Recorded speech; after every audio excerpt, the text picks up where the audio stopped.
जब कोरोना का कालखंड आया था उस समय में विपक्ष की क्या भूमिका थी? भाई जब दवाई नहीं है, वैक्सीन नहीं है, ये उस बात का मजाक कर रहे थे। मोदी जी ने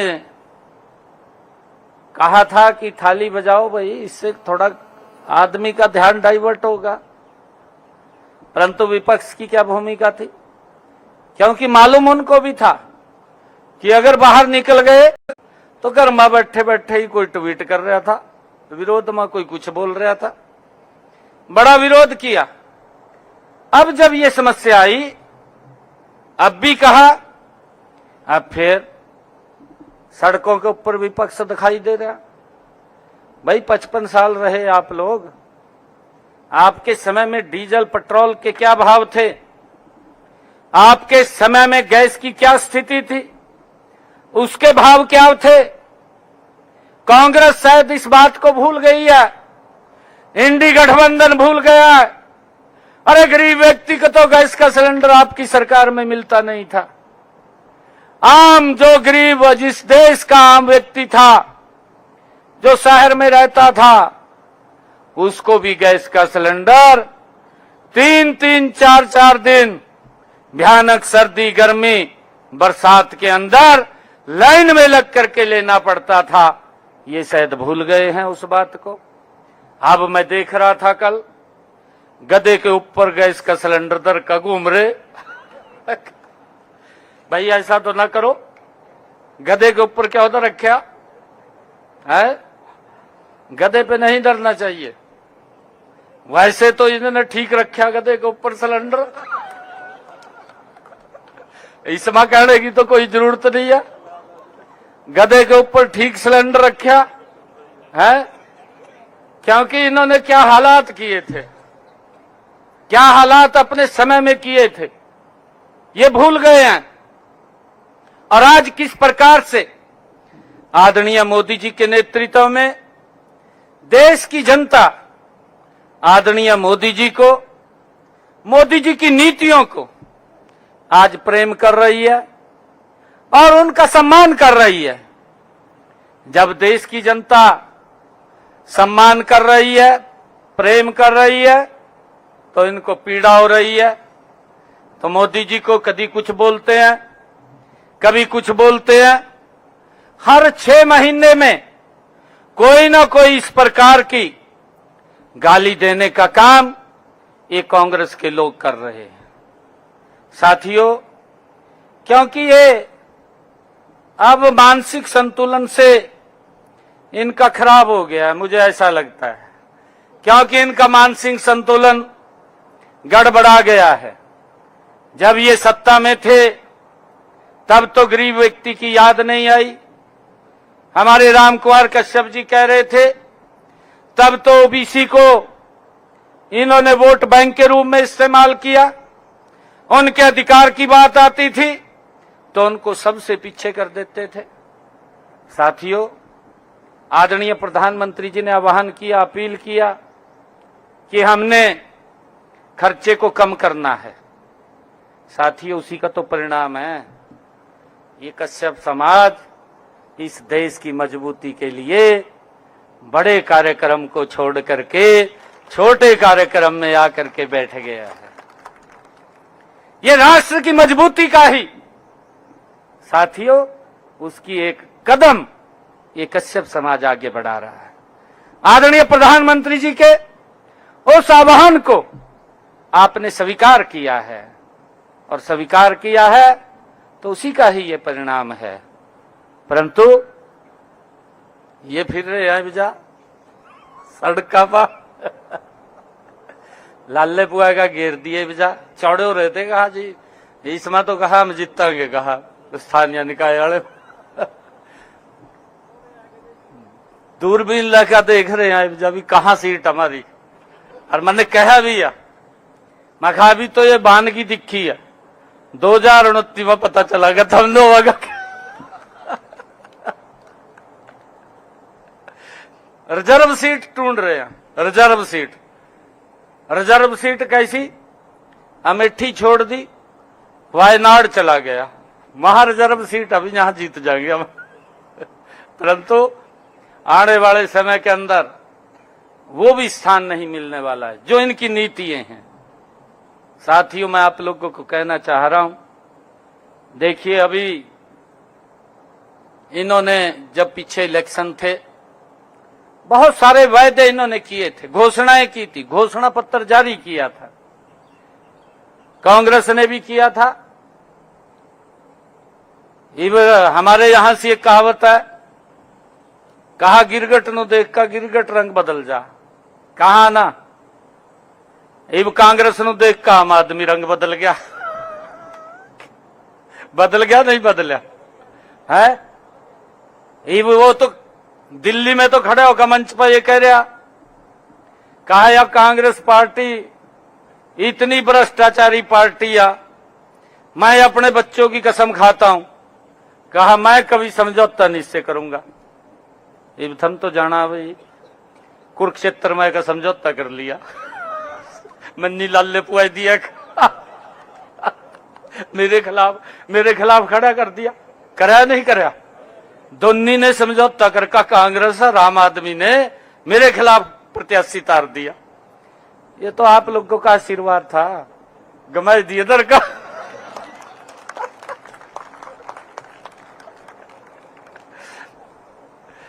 अरे पंजाब में कांग्रेस को गाला दे रहे भाई, ये तो वो बात हो गया कि हाथी के दांत का खाने के और दिखाने के और, ये बात हो गया।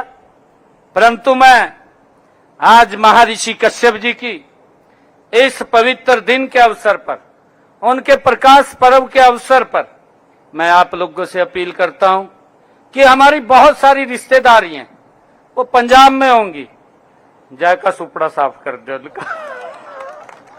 वो लिया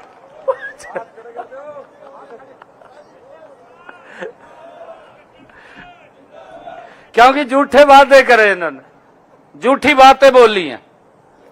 साथियों, मैं बताना चाहूंगा वोट के लिए क्या क्या कहा है। वोट के लिए कांग्रेस ने भी और वोट के लिए इन्होंने भी, आम आदमी ने भी कहा कि हम महिलाओं को, इन्होंने यहां कहा कि हम 1000 रुपया देंगे, हिमाचल में बोला कि हम 1500 रुपए देंगे। 6 महीने रह गए इलेक्शन के, 6 महीने रह गए, ना तो महिलाओं को 1 पैसा गया पंजाब में, ना हिमाचल में गया। साथियों, हमने भी कहा था ये मोदी जी के नेतृत्व की गारंटी है। हमने कहा था कि हम महिलाओं को 2100 रुपया देंगे। मुझे खुशी है पहले ही बजट में हमारी सरकार ने 5000 करोड़ रुपया महिलाओं के लिए रिजर्व कर दिया। और साथियों, मुझे खुशी भी है बताते हुए पहले ही साल के अंदर हमने 1500 करोड़ रुपया महिलाओं के खाते में जमा भी करा दिया है। साथियों, हमने जो कहा है उसको पूरा किया है। अब उसका दायरा भी हमने दूसरे बजट में बढ़ाया है। दूसरे बजट के अंदर हमने इस बजट को 5000 करोड़ से 6500 करोड़ रुपए किया है। और अब जिन परिवारों की इनकम 1,80,000 रुपए है, उन बहनों को भी इसमें शामिल किया जाएगा, इसी वर्ष में किया जाएगा। उनको भी 2100 रुपए देने का काम हमारी सरकार करेगी। साथियों, हमने जो बोला है उसको पूरा कर रहे हैं। हमने ये भी कहा था कि जिन परिवारों की इनकम 1,80,000 रुपए है, उन बहनों की रसोई में हमारी सरकार 500 रुपए का गैस का सिलेंडर पहुंचाएगी। साथियों, मेरे को नहीं पता लग रहा, कांग्रेसियों का भी बनवाए दो कार्ड एक भाई। अगर उन दिक्कत हम 500 का भेज रहे हैं और नहीं दिख रहा उनका कार्ड बनवाए दो है। बोलना पड़ेगा भी तो कार्ड बनवाओ भैया है। बन रहे हो तो हमने देखे हैं, नहीं तो पहली बनवा ले। मुझे खुशी है बताते हुए हरियाणा सरकार आप सबके आशीर्वाद से जो चल रही है, आज बहनों की रसोई में 500 रुपए का गैस का सिलेंडर उनकी पहुंचा रही है। 248 करोड़ रुपया सब्सिडी का जो ऊपर का पैसा है 500 रुपए से ऊपर का, उनके खाते में जमा कराने का काम ये हमारी सरकार ने किया है। साथियों, हमने चाहे डायलिसिस की बात हो, डायलिसिस के अंदर भी, क्योंकि एक डायलिसिस के ऊपर जो किडनी का पेशेंट था उसका 25 से 30 हजार रुपया खर्चा आता था, परंतु हमने ये निर्णय किया कि हरियाणा के साथियों सभी सरकारी hospital, medical college, medical university में डायलिसिस फ्री होगा। अब हमने इसको और आगे बढ़ा दिया है कि हमारे जो ये सब डिविजनल लेवल के ऊपर हॉस्पिटल हैं उसके अंदर भी अब ये सुविधा मिलनी शुरू हो जाएगी। उसके ऊपर भी हम गति से काम कर रहे हैं। एक बड़ा लाभ साथियों मिला है, मैंने ये मंच के ऊपर से कहा था, ये हरियाणा प्रदेश के अंदर जब मैं आप सबके बीच में जाकर के वोट मांग रहा था, मैंने तब कहा था, मुझे खुशी है मैंने जब शपथ लेने के बाद फाइल के ऊपर जो पहला साइन किया, इसी फाइल के ऊपर साइन हुआ। आज हरियाणा प्रदेश के अंदर डायलिसिस का कोई पैसा नहीं लगता। साथियों, मुफ्त में उसका डायलिसिस करने का काम हमारी सरकार कर रही है। साथियों, मैं बताना चाहूंगा कि हमने मंच से ही कहा था कि हमारी सरकार आएगी, हरियाणा के किसान की 24 की 24 फसलें एमएसपी पर खरीदने का काम करेगी। मैंने तो पंजाब के अंदर भी बोल लिया, मैं कहा भाई तय भी यहां से घोषणा कर दे, पर घोषणा कहां करा, घोषणा तो कर नहीं सकते। एक घोषणा जरूर करी, पता नहीं लगा मेरे को तो पंजाब के अंदर बाढ़ आएगी थी पिछले दिनों, बाढ़ आई, किसान की फसल खराब होगी। पंजाब के मुख्यमंत्री पंजाब के बीच में लोगों के बीच में जाकर के बोल रहे, कहा हमने जो किसान की फसल का खराबा हुआ 20,000 रुपए एकड़ दिया। केजरीवाल गुजरात में जाकर बोल रहा, हमारे मुख्यमंत्री ने पंजाब में अगर किसान की कहा वहां फसल खराब हुई तो 50,000 रुपए देने का काम कराया। मन ने कहा मैं भाई दोनों सलाह करके बताओ भी किसकी बात सच्चा, केजरीवाल की सच्चा या मान साहब की सच्चा है। अब बताएं, यहां हमारा किसान ठगया गया, पंजाब का किसान देख रहा है, ये क्या करेंगे क्या नहीं, ये खाली गल्ला ही बना रहे हैं, चुटकुले ही बना रहे हैं। साथियों, इन लोगों से हमने पंजाब को भी बचाना है। मेरा आग्रह है आप लोगों से कि ये सरकार मोदी जी के नेतृत्व में मजबूती से साथियों काम कर रही है। और मुझे खुशी है बताते हुए कि जब ये चुनाव चल रहा था तो मेरे लगभग, मैंने उससे पहले एक घोषणा की थी कि 50,000 युवाओं को मैं नौकरी देने का काम करूंगा। साथियों, हमने 17,000 युवाओं को ज्वाइनिंग लेटर दिया और उसके बाद साथियों मैं बताना चाहूंगा आचार संहिता लग गई। 25,000 बच्चों के रिजल्ट तैयार थे।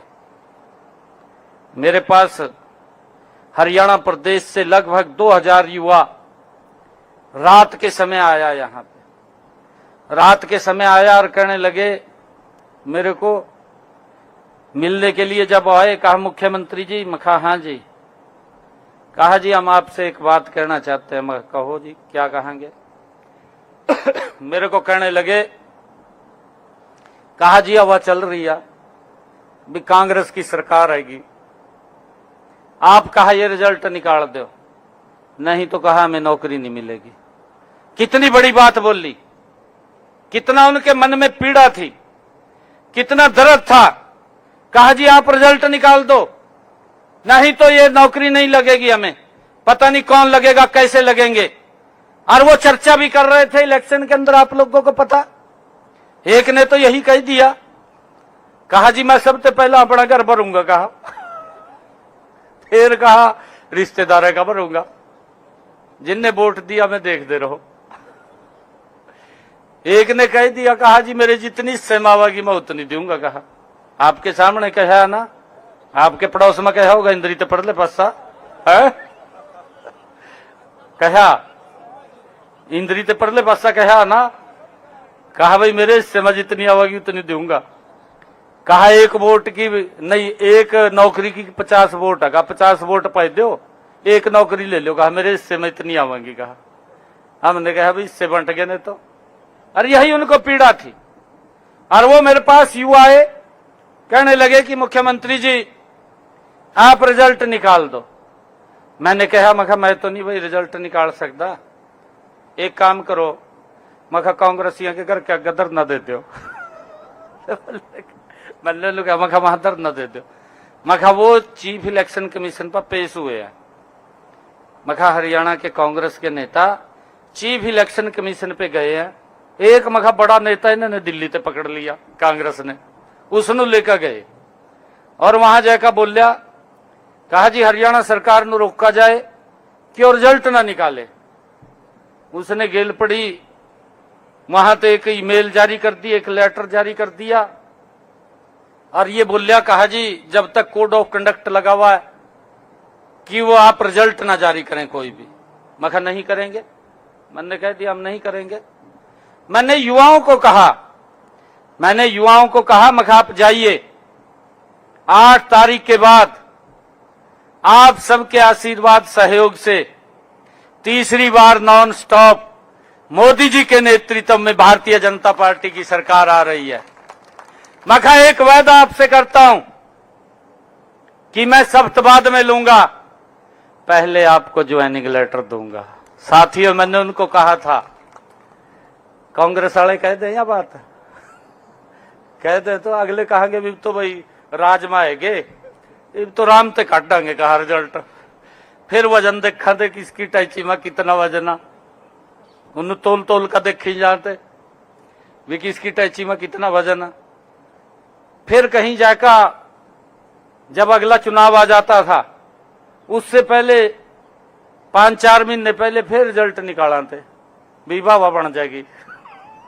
परंतु साथियों हमारी सरकार ने आप सबके आशीर्वाद से, यही तो बात है ना, एक गरीब का बेटा मजबूती से साथियों आज हरियाणा को गति से आगे मोदी जी के नेतृत्व में बढ़ाने का काम कर रहा है। हमने जो कहा उसको पूरा किया है। साथियों पहली बार हरियाणा के इतिहास में 25,000 युवा बिना पर्ची बिना खर्ची के मैंने सख्त बाद में लिया, पहले उनको ज्वाइनिंग लेटर देने का काम हमारी सरकार ने किया है। लोगों की हरियाणा की प्रतिक्रिया आई, सोशल मीडिया के ऊपर आप लोगों ने देखा होगा। कहा भाई पहले तो ये कहते थे, कहा जी वो सरकार में आएगे, कहा सत्ता में आएगे, कहा मानो क्या लाभ है, कहा सत्ता में आएगे, कहा मेरे घर क्या, कहा बोरी गेर का जागा। ये मीडिया सोशल मीडिया पे चला, परंतु कहा यह पहली बार सरकार देखी कि जो सत्ता के अंदर आई 25,000 घरों के अंदर बोरी सी गाल का चली गई। कहा ये फर्क है साथियों आप लोगों की सरकार में और कांग्रेस की सरकार में, यही फर्क है। और मैं आप लोगों से आग्रह करना चाहूंगा कि लगातार मोदी जी के नेतृत्व में हरियाणा प्रदेश गति से आगे बढ़ रहा है। साथियों विपक्ष के लोग बहुत सारा झूठ, बहुत सारा भ्रम साथियों फैलाने का काम कर रहे हैं। मेरा कश्यप समाज के सभी महानुभाव से, क्योंकि आप बड़े प्रमुख व्यक्ति यहां बैठे हैं जो समाज को एक दिशा देने का काम करते हैं, मेरा आग्रह है कि कांग्रेस के इस दुष्प्रचार, इस भ्रम से समाज को भी बचाना है, हमने स्वयं भी बचाना है साथियों, क्योंकि इनके पास मुद्दा नहीं बचा है। जब व्यक्ति के पास मुद्दे से खाली हो जाता है फिर वो क्या काम करता है, फिर वो लाल किताब लेकर के मंचों पे खड़ा हो जाता है। आपके सामने मुद्दा नहीं बचा। और जब मुद्दा नहीं है तो साथियों तभी वो गाली देते हैं, तभी वो गंदा बोलते हैं। जो कोई साथियों उसके पास कोई विषय नहीं रहता तभी वो इस प्रकार की बातें करता है। मेरा आग्रह है, हमने इन सब बातों से साथियों बचाना है। साथियों ये समारोह एकता, भाईचारा और सामाजिक समरसता का ये एक प्रतीक भी है। महर्षि कश्यप जी ने उन्होंने अपनी वाणी में साथियों जो उन्होंने हमें शिक्षा दी है, जो हमारा मार्गदर्शन किया है, मैंने शुरू में ही कहा है कि वो इस सृष्टि के रचयिता है और जो सृष्टि का रचयिता है तो इसका मूल है, हम उसकी जड़ें हैं, हम सब एक हैं और हम सब ने एक रहना है। साथियों ये मैं आप लोगों से आग्रह करता हूं। देश के यशस्वी प्रधानमंत्री आदरणीय मोदी जी ने एक संकल्प लिया है 2047 कि 2047 तक भारत को विकसित राष्ट्र बनाना है। और साथियों उस विकसित राष्ट्र में आज आवश्यकता है आप सबके आशीर्वाद की, आप सबके सहयोग की। साथियों एक व्यक्ति अगर बोलता है तो वो एक व्यक्ति उसको पूरा नहीं कर सकता। अगर पूरा होता है देश के 140 करोड़ लोग जब वो एक कदम आगे बढ़ेंगे तो ये भारत साथियों 2 कदम आगे बढ़ेगा। आदरणीय प्रधानमंत्री जी बोलते हैं और उन्होंने कहा भी है, उनका एक मंत्र भी है, सबका साथ, सबका विकास, सबका विश्वास और सबका प्रयास। आदरणीय प्रधानमंत्री जी ने कहा है। साथियों आज आवश्यकता है इस विजन की, जो इस विजन को साकार करने के लिए हमें हर जाति, हर क्षेत्र, हर भाषा जैसे भेदभावों से साथियों उनको मिटा करके हम मिल करके आगे बढ़े। यही महर्षि कश्यप जी ने हमें प्रेरणा दी है। साथियों मैं आज, क्योंकि हमारे कश्यप जी ने और प्रधान जी ने मांग पत्र रखा है, उस मांग पत्र के अंदर मैं कहना चाहूंगा कि कैथल में महर्षि कश्यप धर्मशाला के निर्माण हेतु भूमि की बात कही गई है। मैं समाज से कहना चाहूंगा कि आप वहां अप्लाई करें, जो भी नियम प्रक्रियाएं हैं उसके तहत एक प्लॉट वहां आवंटित किया जाएगा। साथियों मैं इसके लिए आज कहता हूं। आपने एक और कहा है कि इंद्री में नहरी रेस्ट हाउस के सामने पीडब्ल्यूडी रोड पर महर्षि कश्यप चौक का निर्माण कराया जाए। साथियों वहां पर महर्षि कश्यप का प्रतिमा, भव्य प्रतिमा भी लगेगी, उस चौक का निर्माण किया जाएगा, इसकी मैं घोषणा करता हूं। और मैं कश्यप समाज की जो आपने धर्मशाला के लिए अनुदान की बात कही है, इसके लिए मैं अपने डिस्क्रिप्शनरी खाते से 31 लाख रुपया मैं देता हूं। और आपने एक और इसमें बात कही है कि महर्षि कश्यप चेयर की स्थापना के बारे में आपने बात कही है, क्योंकि शायद ये पीछे बात हुई थी, घोषणा हो गई थी, वो स्थापित हो जाएगी। मैंने आपको पीछे भी कहा था और ये अब पूरी हो जाएगी। आप सबको मैं आज इस पवित्र दिन के अवसर पर पुनः बहुत बहुत बधाई। महर्षि कश्यप जी की जयंती के, उनके प्रकाश पर्व के अवसर पर आप सबको बहुत बहुत बधाई देता हूं, शुभकामनाएं देता हूं।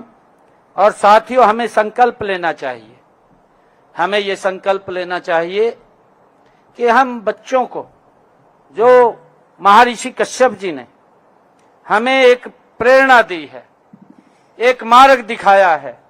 हमें जो उन्होंने शिक्षा दी है, उनके जीवन से हमें जो प्रेरणा मिलती है, साथियों मैं ये कहना चाहूंगा, एक तो मेरा स्पेशल आग्रह पूरे समाज से है कि बच्चों को हम ध्यान रखें, नशे से बचाने का काम करें। किसी भी साथियों ऐसे व्यक्ति को, बैड एलिमेंट को यह अधिकार नहीं है कि वह हमारे बच्चों में नशा फैला करके हमारी पीढ़ी को वो खराब करने का काम करे। ये हमारा बच्चा ही, साथियों हमारे बच्चे ही इस राष्ट्र के उज्जवल भविष्य हैं। साथियों इन्होंने ही इस देश को आगे बढ़ाना है और मेरा आग्रह है, हम सब की ये बड़ी जिम्मेवारी है। इस जिम्मेवारी को हम संकल्प लेकर के ये निभाने का काम करें। गांव के अंदर या हमारे मोहल्ले के अंदर कोई भी व्यक्ति अगर नशा फैलाने का काम करता है तो साथियों उसकी गुप्त सूचना दे दें। बाकी आप कार्रवाई देखेंगे भी, कार्रवाई क्या होगी, आपको कोई चिंता की जरूरत नहीं है। हमने अपनी पीढ़ी को बचाना है, इसके लिए मैं आपसे आग्रह करता हूं। और उसके लिए हमने विभिन्न प्रकार के योजनाएं भी चला रखी हैं।